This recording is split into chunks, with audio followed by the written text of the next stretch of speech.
લક્ષ્ય ન્યૂઝ, એક નજર, એક લક્ષ્ય. નાગરિકોની ફરિયાદોના ઝડપી નિરાકરણ પર મુખ્યમંત્રીનો ભાર. રાજ્યસ્તરીય સ્વાગત કાર્યક્રમ યોજાયો.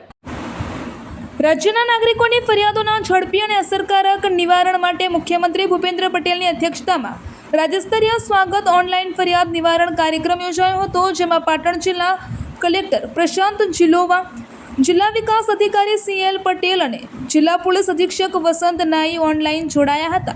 આ કાર્યક્રમ દરમિયાન મુખ્યમંત્રીએ અધિકારીઓને નાગરિકોની ફરિયાદોનું સમયબદ્ધ અને ગુણવત્તાસભર નિરાકરણ લાવવા માર્ગદર્શન આપ્યું હતું.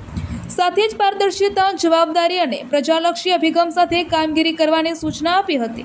મુખ્યમંત્રીશ્રીએ જણાવ્યું હતું કે ખોટું એ ખોટું અને સાચું એ સાચુંના સિદ્ધાંત સાથે કામ કરી લોકોના પ્રશ્નોનું ત્વરિત અને સંતોષકારક નિરાકરણ લાવવું જરૂરી છે. સ્વાગત કાર્યક્રમ નાગરિકોની ફરિયાદોના અસરકારક નિવારણ માટે રાજ્ય સરકારનું મહત્વપૂર્ણ પ્લેટફોર્મ બની રહ્યું છે. રિપોર્ટર પંકજ સાધુ, પાટણ.